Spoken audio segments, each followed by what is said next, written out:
What's going on everyone, my name is Tom from Dreadlabs and today we're going to look into advanced textures. Dreadlabs.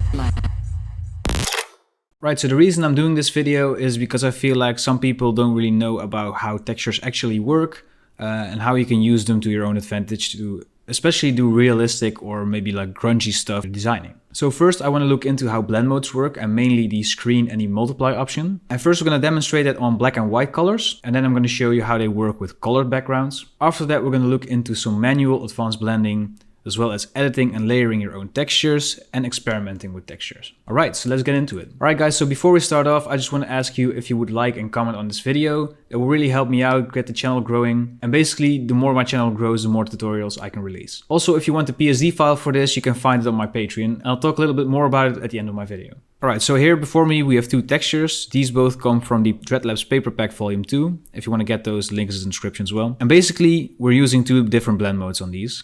I'm just going to open the layers up here. And as you can see, both of these layers consist of a black background, the text, and a paper texture. So this one is sandpaper and this is some vintage paper that I found in an old book. Alright, so I'm just going to go and make these blend modes the normal blend mode.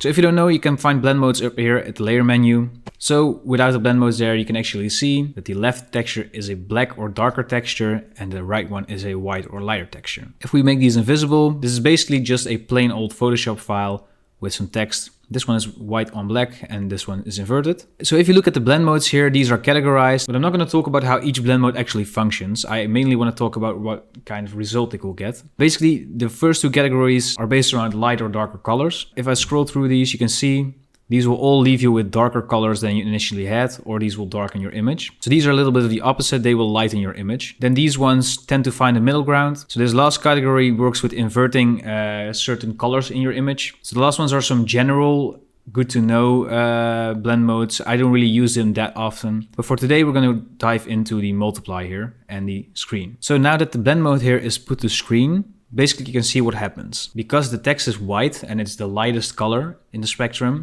these will come through the texture. And because the background is black and the darkest color in the spectrum, it will not bleed through at all. Basically the same goes for the multiply, but basically the other way around. As you can see, we put this to multiply. The darker parts of the black text will come through and the white parts of the texture will not be there. I know this might be pretty obvious to some people, but I figured let's just talk about it real quick and explain it for the people that didn't know it yet. So what happens if we put some gray value in here? Let me just go and grab a solid color. I'll slightly go and boost this up towards the lighter grays. And as you can see, the more that I do that, the more gradually the texture becomes invisible. And again, that is because everything below the texture is light and the blend mode is set to screen. Same goes for the other texture. Now that this is a full black background, the whole image will come through and the texture will be invisible. But as we gradually make this lighter, can see that more and more of the texture is actually showing. All right, with that knowledge, we can kind of dive into what happens when we do this with colors. Right, so what we have going on here are some abstract backgrounds. These are made with some gradient maps that you can also find on my web store if you're interested. Keen observer might have already seen it, but at the left we can also see a lot of white grain from the sandpaper texture and some dust and scratches of the vintage paper on the right here. But to put it real simple, this thing is letting all of the white colors come through because it's set to screen mode. And this is letting all the darker parts come through because it's set to multiply mode. So now looking at the original textures without any blend modes on them, we can come to the conclusion that the darker your texture is with some white grungy details, we can use that to put it to the screen blend mode to blend it in. And a lighter texture with some darker details, you can use that to put the multiply blend mode in. So yeah, to put it super easy for you guys, if you have a dark texture, put it to screen mode. And if you have a light texture, put it to multiply. Alright, so next I want to show you something different, and that's blending your image in with textures. So instead of using a blend mode on the texture here, we're going to grab this text here and have it blend in with the background. So as you can see in the layer menu, instead of having the textures on top with a blend mode, you can actually see that they're underneath the text here. So there is actually a really cool way to blend in your text with your background. And I'm going to show it to you real quick. So if you double click on this layer, the blending options will come up. And underneath we have an option here that says blend if, and we can use this function to play around with blending in your text with background textures. All right, so the way that this works is you have a this layer section and an underlying layer section. And we're going to use the underlying layer section. Looking at the image here, we have white text and a darker background. It wouldn't really make sense to leave white parts of the background and have it blend in with the text because the text is already white. So we wouldn't really see that. So what we can do is slide the darker parts in here. And basically what it's going to do is it's going to grab all of the darker parts of the background texture and have it blend in with the text.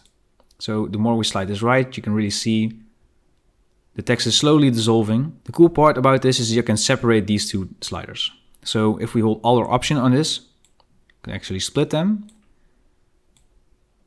And playing around with these, you can actually see the text will become gradually less visible.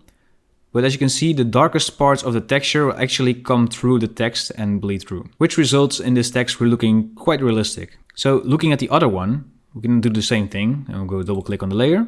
And here under the blending options, because this text is black, we can have the background blend in the darker parts into the text, but we cannot really see them because the text itself is black. So we're going to do the opposite and have the white or lighter parts bleed through the text here. And as you can see, the highlights of this whole thing will bleed through, giving this a realistic look as well. So now knowing about the blend modes and how they work and operate, we can use this to our advantage and experiment and edit them. The cool thing is we can also invert these textures. So for example, when we invert this basically means that we can now use the details the other way around. So now that we look at this picture of Kanye, you can really see that the white details that used to be black are actually bleeding through here, giving this picture a nice texture. One more thing to note here is that we can use the same texture twice, inverted and non-inverted, and we can also edit the darkness or lightness of this. So for example, let's just put this to normal mode real quick. I'm going to duplicate it and clear the invert here. So we're going to set this one to darken or multiply. And we're going to set this one to screen.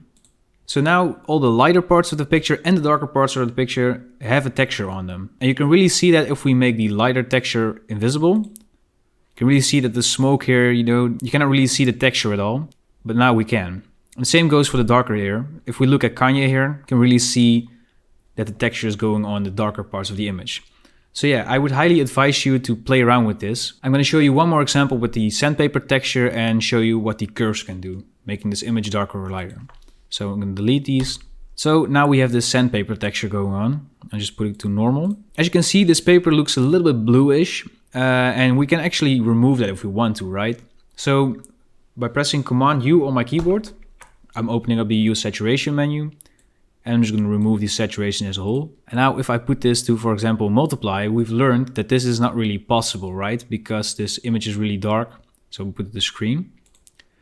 But let's say that we think this is a little bit too drastic, or maybe we want to make it more drastic. We can easily manipulate textures by editing the light and dark values. I'm going to do that by pressing Command or Control M on my keyboard, and this will bring up the curves menu. And as you can see, this is a very dark texture because there's a lot of darkness going on here.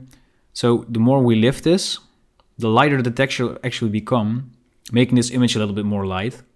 And if we move this to the right, the darker the texture will become, and eventually we'll lose a little bit more of these speckles here. So I think it would work really well if we lower the contrast between the image a little bit. So what I'm doing is basically making the darker values lighter and the lighter values a little bit darker. And we can really see that if I remove the screen blend mode for a second, and if we go back to normal, you can now see that this is practically a gray texture now. So before and after. And now that we put this back to screen, you can see that the texture is a little bit more subtle. So yeah, if you ever run into a texture where it's way too harsh, you can just change the light values with that. Right, so the last thing I want to talk about here is experimenting with textures. And this is something that I made for the Paperpack update post. You might have seen this on my Instagram or something similar. And it was just something that I really liked. And I have been incorporating blend modes and stuff like that with this. So yeah, I was really happy with the end result. Let's just open this up. I'm going to move this up real quick so you guys can see in the layer menu what's going on here. So I'm going to remove everything. The first thing we have here is a paper texture. It's also from the Paperpack Volume 2. And the cool thing about this is that you can actually see some part of a print here bleeding through. And basically we just inverted this. Nothing too special yet, but I just wanted the dark background texture to begin with. So I removed the invert filter on this, so we will just have the original paper texture. I'm going to go to Filter, Blur, Gaussian Blur. And this will basically make this part super hazy, as you can see. But it's so light, I kind of want to bring back the details of that print here on the background. So the way I'm going to do that is not with a curves, but with a gradient map. So basically, if you don't know, a gradient map maps the darker parts to this color and the lighter parts to this color. So what I'm going to do first is invert it. Like that.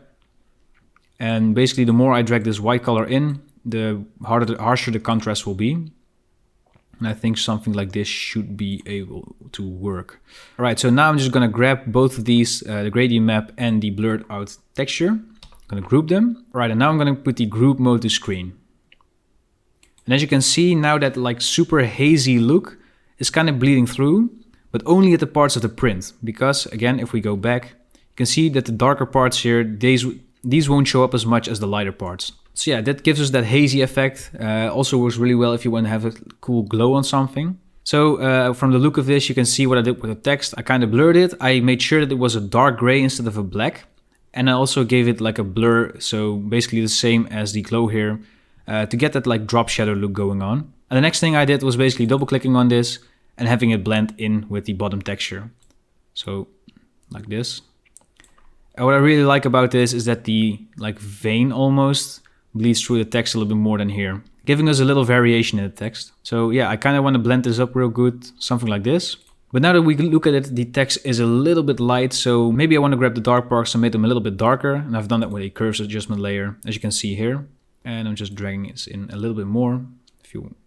Should be good. Alright guys, so yeah, that's it. I hope this was a useful video. If it was, please leave a comment down below and a like, because you really support the channel. If you have any further questions, also feel free to leave them down in the comments, or you can join us on Discord. The link will be in the description. And I want to end this video off by giving a shout out to some very special people, my patrons. Because of my patrons, I'm actually able to make more videos for you guys. You support me, making me able to do this full time. So thank you so much for that. So if you don't know, if you become a patron, you'll get access to all of the project files from my tutorials, including this one, as well as a 15% discount in my asset web store, and in addition to that, an exclusive Discord rule. If you go one tier up, you'll also get access to some print files and access to full episodes of me starting a streetwear brand series. So yeah, again, if you want to become a patron, there's a link in the description. And with all of that being said, this was Tom from Dreadlabs tuning out. Thank you so much for watching, and I'll see you guys in the next one.